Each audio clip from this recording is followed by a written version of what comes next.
नहीं, क्योंकि आर्थिक रूप से मैंने कहा कि आर्थिक संसाधनों का अभाव मेरे जीवन में पहले से था। मेरे पिताजी नहीं हैं, तो ये थोड़ी और भी समस्या थी।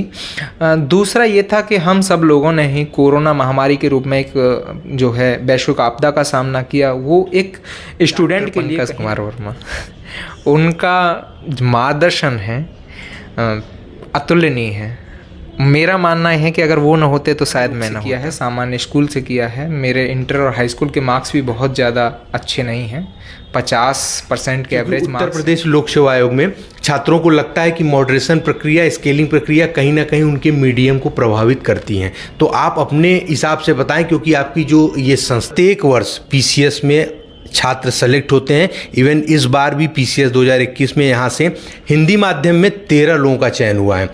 नमस्कार दोस्तों, यूपीपीएससी डेली न्यूज़ में आप सभी लोग का स्वागत है। तो जी हाँ दोस्तों, पीसीएस 2021 का फाइनल रिजल्ट आ चुका है। उसी श्रेणी में हमारे सामने कपूर कुमार जी, जिनका डीएसपी के 22वीं रैंक पे सिलेक्शन हुआ है। इनसे जानेंगे वो सारी चीज़ें जो आप सभी लोग जानना चाहते हैं। कैसे ये इस रैंक को प्राप्त किए, कितनी कठिनाई, कितनी परेशानियों के साथ में, कितनी मेहनत करने के बाद ये पद को प्राप्त किए हैं। तो सर, हमारे यूपीपीएससी डेली न्यूज़ चैनल की तरफ से सबसे पहले तो आपको बहुत ढेर सारी शुभकामनाएं। धन्यवाद आपका भी कि आप जो है यहाँ आए और मुझे मौका मिला कि मैं अपना कहीं ना कहीं एक्सपीरियंस सबके साथ में शेयर कर पाऊँ। तो सर, सबसे पहले हमारे जो चैनल पे जुड़े छात्र हैं, जूनियर छात्र हैं, जो इस बार सिलेक्शन, जिनका इंटरव्यू तक गए नहीं भी हो पाए, सर उनके लिए बताएं कि सर आपका एजुकेशनल बैकग्राउंड क्या रहा है। नहीं, बहुत ख़ास नहीं है। मैंने बैचलर ऑफ आर्ट किया है, बहुत बीए किया है और सामान्य रूप से किया है, सामान्य स्कूल से किया है। मेरे इंटर और हाई स्कूल के मार्क्स भी बहुत ज़्यादा अच्छे नहीं हैं, 50% के एवरेज मार्क्स हैं। बैकग्राउंड की बात करूँ तो मैं पश्चिमी उत्तर प्रदेश के अलीगढ़ ज़िले में ग्रामीण क्षेत्र का मूल निवासी हूँ। मैंने अपना जो प्रारंभिक शिक्षा है वो सरकारी स्कूल से की है। इंटर और हाई स्कूल भी मैंने सरकारी स्कूल से की है। इंटर हाई स्कूल में मेरे बहुत अधिक मार्क्स नहीं हैं। मैं एवरेज स्टूडेंट रहा हूँ हमेशा से। मैंने बीए किया है डॉक्टर भीमराव अम्बेडकर यूनिवर्सिटी आगरा से, तो उसमें भी मेरा कोई ऐसा उल्लेखनीय प्रदर्शन नहीं था जैसे मैं ये कह सकूँ कि मैं बहुत ब्राइट स्टूडेंट था या बहुत जो है ऐसा स्टूडेंट था जो टॉपर्स की सूची में शामिल होता हूँ। लेकिन हाँ, 2015 में जब मैंने अपना ग्रेजुएशन शुरू किया था और उसके 1 साल बाद ही मैंने सिविल सेवा की तैयारी शुरू कर दी थी। फाइनली 2018 में जब मेरा ग्रेजुएशन कंप्लीट हुआ तो उस साल मैंने पहला अटैम्प्ट किया अपना पीसीएस का, और पहले ही अटैम्प्ट में मैंने मुख्य परीक्षा को पास करते हुए इंटरव्यू के लिए मेरा चयन हुआ और फाइनली 1 नंबर से मैं रह गया। तो मुझे लगता है कि जो बैकग्राउंड बहुत ज़्यादा मायने नहीं रखता है। अगर आपकी मेहनत इस परीक्षा को लेकर और इसके सिलेबस को लेकर अगर बेहतर होती है और लगातार आप संघर्ष करते हैं, धैर्य के साथ में तैयारी करते हैं, तो निश्चित तौर पर सफलता मिलती है। दोस्तों, मैं बताना चाहूँगा कि मेरा पहली बार में सिलेक्शन नहीं हुआ है। 2018 में मैं इंटरव्यू के लिए ज़रूर चुना गया था, लेकिन अंतिम रूप से सिलेक्शन मेरा 2021 में रहा। 2020 और 2019 में मैं इंटरव्यू के लिए भी क्वालिफाई नहीं हुआ। तो मैं आपसे ये कहना चाहूँगा कि जो लोग अगर इंटरव्यू दे भी चुके हैं या अभी नहीं दिया है इन्होंने, जो इस प्रक्रिया में है, वास्तव में आप निराश ना हो। ये एक लंबी यात्रा रहती है, इसमें संघर्ष के साथ में धैर्य की आवश्यकता रहती है। आप अगर अपने साथ में ईमानदारी के साथ में लगे रहते हैं तो एक दिन निश्चित तौर पर आपको मनमाफिक पोस्ट मिलती है। जी सर, सर इसमें हम जानना चाहेंगे सर, आपका ऑप्शनल कौन सा रहा है और आपका माध्यम कौन सा रहा है। मैं हिंदी माध्यम से मैंने ये परीक्षा उत्तीर्ण की है। ज्योग्राफी मेरा ऑप्शनल रहा है।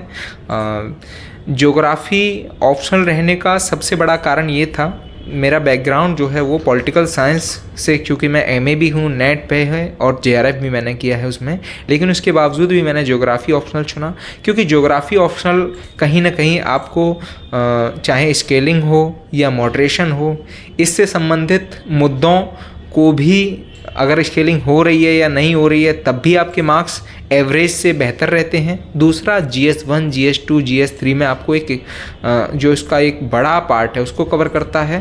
साथ ही आपके जो GS के आंसर होते हैं उनको डायग्राम, मैप, फ्लो चार्ट वगैरह, इन सब के माध्यम से आपको एक नया अप्रोच देता है, एक नया टच देता है, जो कहीं ना कहीं एग्जामिनर जो हमारी कॉपी चेक करते हैं उनको प्रभावित करने के लिए एक महत्वपूर्ण भूमिका निभाता है।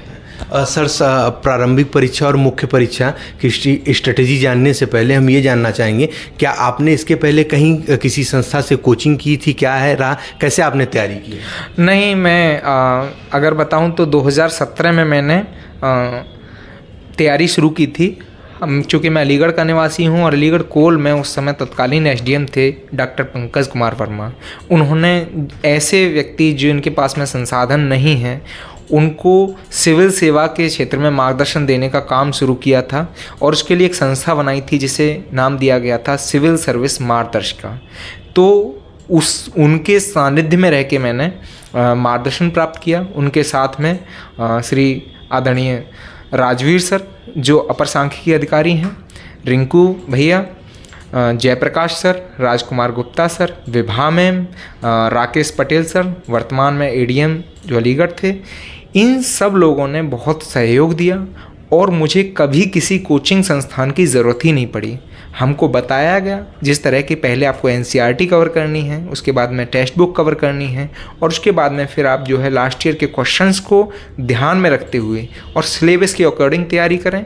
तो मुझे लगता है मेरे जो सफलता में जो सबसे ज़्यादा श्रेय है वो आदरणीय डॉक्टर पंकज कुमार वर्मा और उनकी टीम के द्वारा जो संस्था शुरू की गई थी सिविल सर्विस मार्गदर्शिका, जो वर्तमान में मालवीय लाइब्रेरी अलीगढ़ में संचालित है, उसको मैं देना चाहूँगा। तो दोस्तों, जैसा कि सर ने बताया है, अभी हम आपसे लोगों को वीडियो होने के बाद नेक्स्ट वीडियो में उस संस्था की भी वीडियो आपसे लोगों को दिखाऊंगा कि जहां से प्रत्येक वर्ष पीसीएस में छात्र सेलेक्ट होते हैं। इवन इस बार भी पीसीएस 2021 में यहाँ से हिंदी माध्यम में 13 लोगों का चयन हुआ है। तो आप सभी लोगों को बारी बारी सबका इंटरव्यू भी प्राप्त करवाया जाएगा। तो आइए सर से जानते हैं। सर, आपको पीसीएस की तैयारी करते समय कौन कौन सी परेशानी कठिनाइयों का सामना करना पड़ा अपने जीवन में? बिल्कुल, काफ़ी कठिनाइयाँ रहीं क्योंकि आर्थिक रूप से मैंने कहा कि आर्थिक संसाधनों का अभाव मेरे जीवन में पहले से था। मेरे पिताजी नहीं हैं तो ये थोड़ी और भी समस्या थी।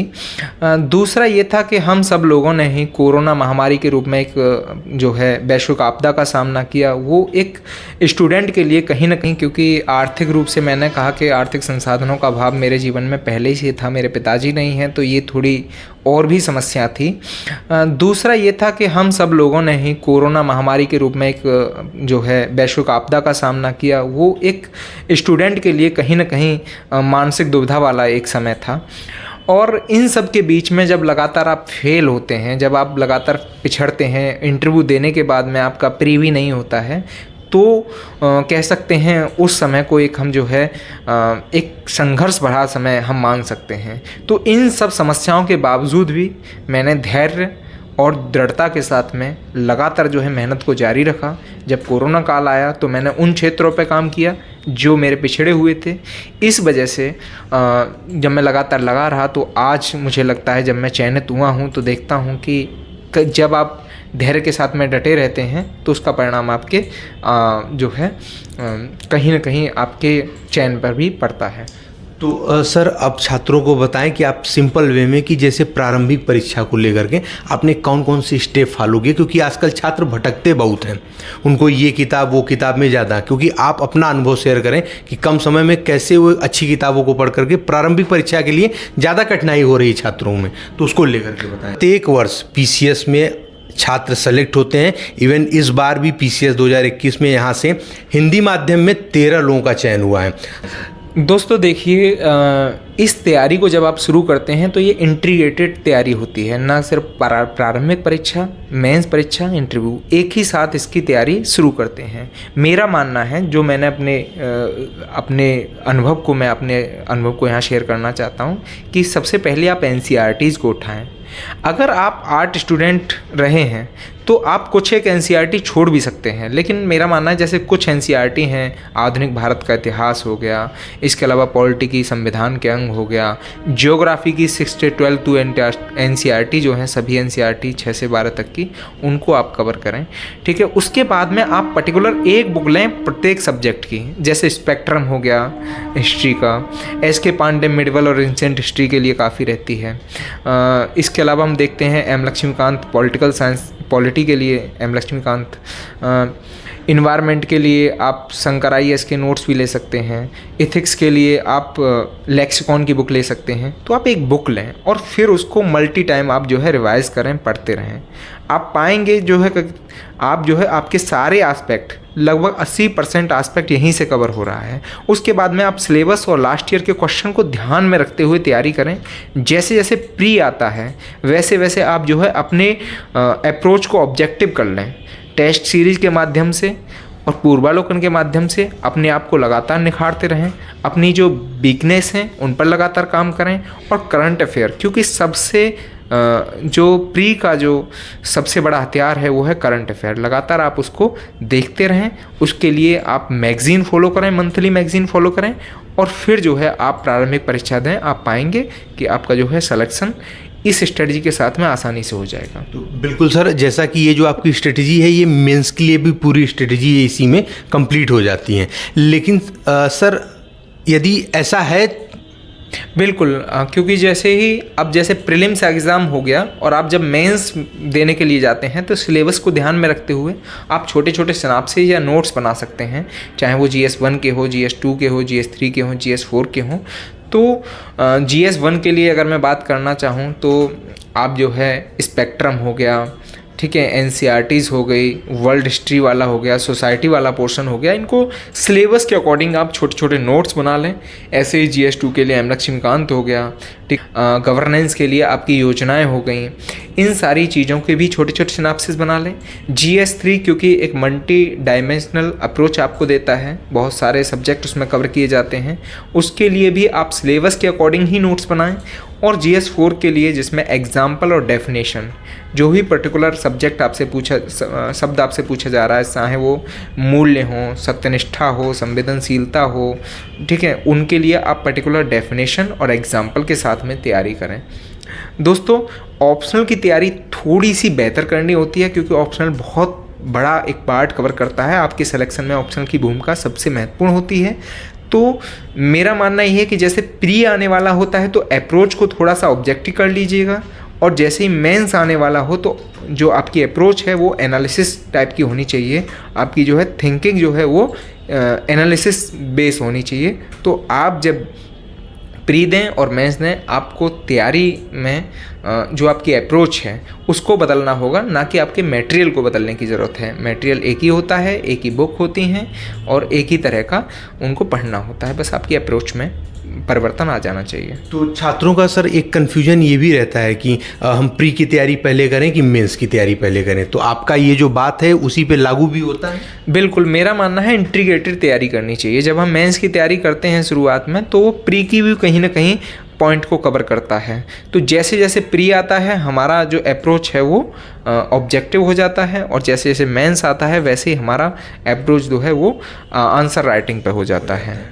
सर ऑप्शनल को लेके बात करते हैं कि हिंदी मीडियम से आपका सिलेक्शन हुआ है, और काफ़ी लोगों के अंदर ये भ्रम भी रहता है, जो छात्र हैं, जैसे कई लोग ऐसे भी हैं जो हिंदी मीडियम से रहे हैं लेकिन उत्तर प्रदेश लोक सेवा आयोग, उनको ऐसा लगता है कि मॉडरेशन प्रक्रिया, स्केलिंग की जो प्रक्रिया है उसको लेकर के, क्योंकि उत्तर प्रदेश लोक सेवा आयोग में छात्रों को लगता है कि मॉडरेशन प्रक्रिया, स्केलिंग प्रक्रिया कहीं ना कहीं उनके मीडियम को प्रभावित करती हैं। तो आप अपने हिसाब से बताएं, क्योंकि आपकी जो ये संस्था है जहाँ पे आप लोग निःशुल्क तैयारी करवाते हैं, यहाँ से काफ़ी छात्रों का चयन हिंदी माध्यम से होता है, तो ये भ्रम काफ़ी छात्र हैं, इनका आप दूर करें तो बताएं इसके विषय में। नहीं, मुझे नहीं लगता ऐसा कोई भ्रम है, क्योंकि 2018 में जब हमारी संस्था ने शुरुआत की थी उस समय गोपाल शर्मा 15वीं रैंक के साथ में हिंदी मीडियम से ज्योग्राफी सब्जेक्ट के साथ में टॉप किया था उन्होंने।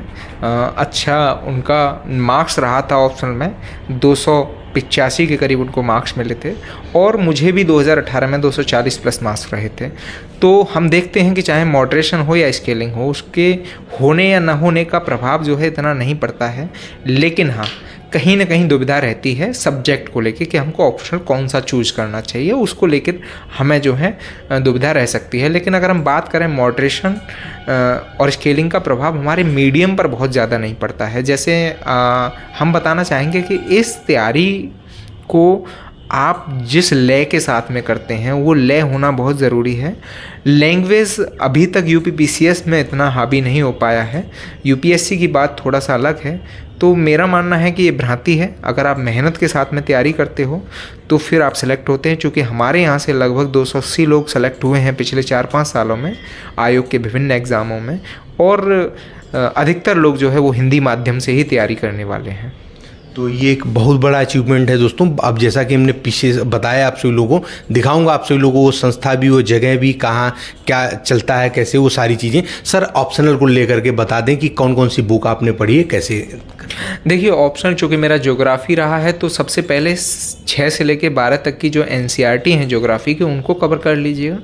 11th क्लास की जो NCERT है, ओल्ड NCERT को कवर कीजिएगा, ठीक है। भौतिक भूगोल के मूल सिद्धांत के नाम से ये बुक आती है।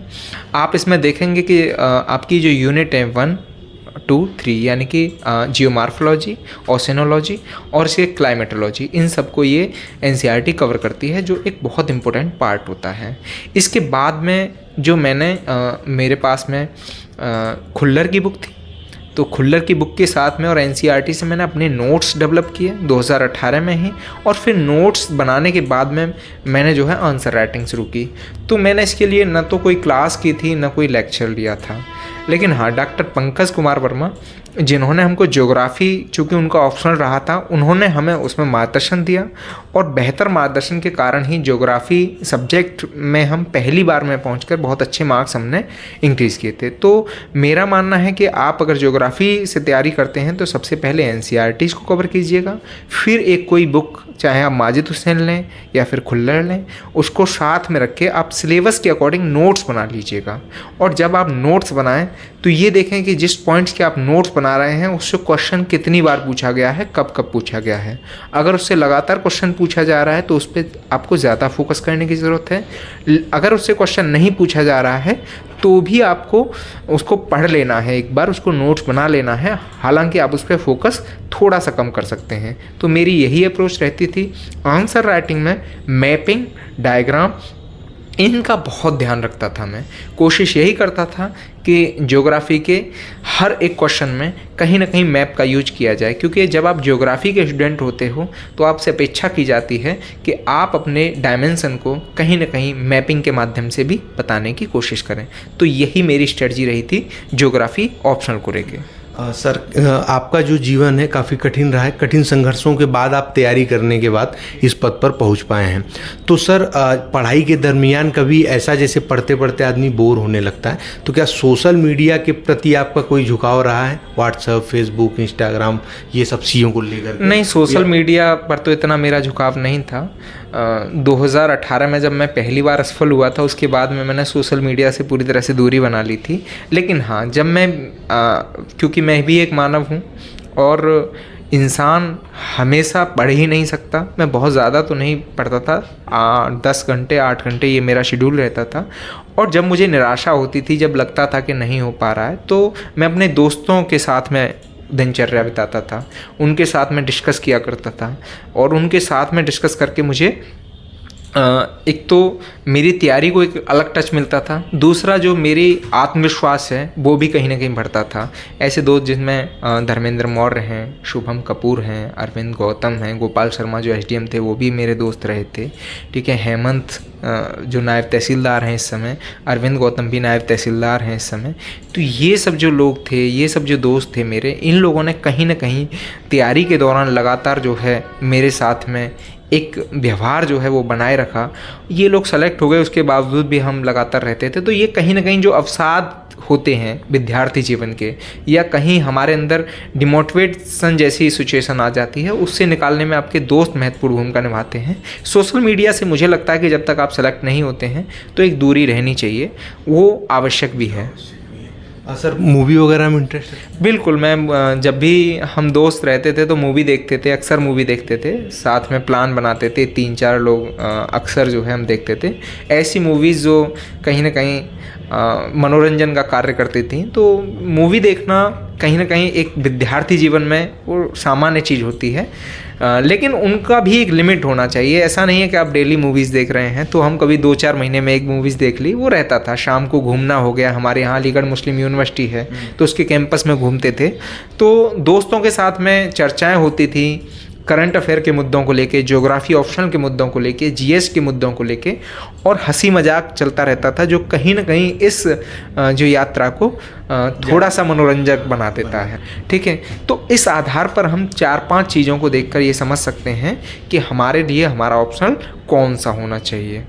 तो सर इसी श्रेणी में अपना आखिरी प्रश्न आपसे करना चाहेंगे। जो हमारे चैनल पे छात्र जुड़े हैं, जो नए छात्र हैं, पुराने छात्र हैं, सर उनको अपनी तरफ से कुछ मोटिवेशन देना चाहेंगे ताकि उनके जीवन में जो कठिनाई आ रही, जिससे वो पढ़ाई नहीं कर पा रहे हैं, भटक रहे हैं, कुछ कम शब्दों में उनको अपनी तरफ से कोई मोटिवेशन। तो सर आपसे जानते हैं कि मेंस की जो आंसर राइटिंग है उसको करने के लिए किन किन बातों का ध्यान देना चाहिए और नोट्स बनाते समय किन किन बातों का ध्यान देना चाहिए?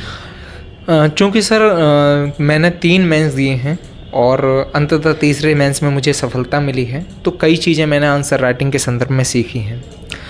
आपको क्वालिटी कंटेंट के साथ में अपना जो प्रेजेंटेशन है वो भी बेहतर करना होगा। जब आप आंसर राइटिंग करते हैं तो कोशिश करें कि अपनी लैंग्वेज को सहज रखें, सरल रखें, बहुत ज़्यादा हाई लैंग्वेज रखने की कोशिश ना करें, ऐसे शब्दों का यूज ना करें जिनका उत्तर शायद एग्जामिनर न जानता हो, जिनका अर्थ ना पता हो। और आप जो है अपने आंसर को सिंपल लैंग्वेज के साथ में डायग्राम, मैपिंग, इन सब चीज़ों के साथ में थोड़ा सा प्रेजेंटेशन को बेहतर करें।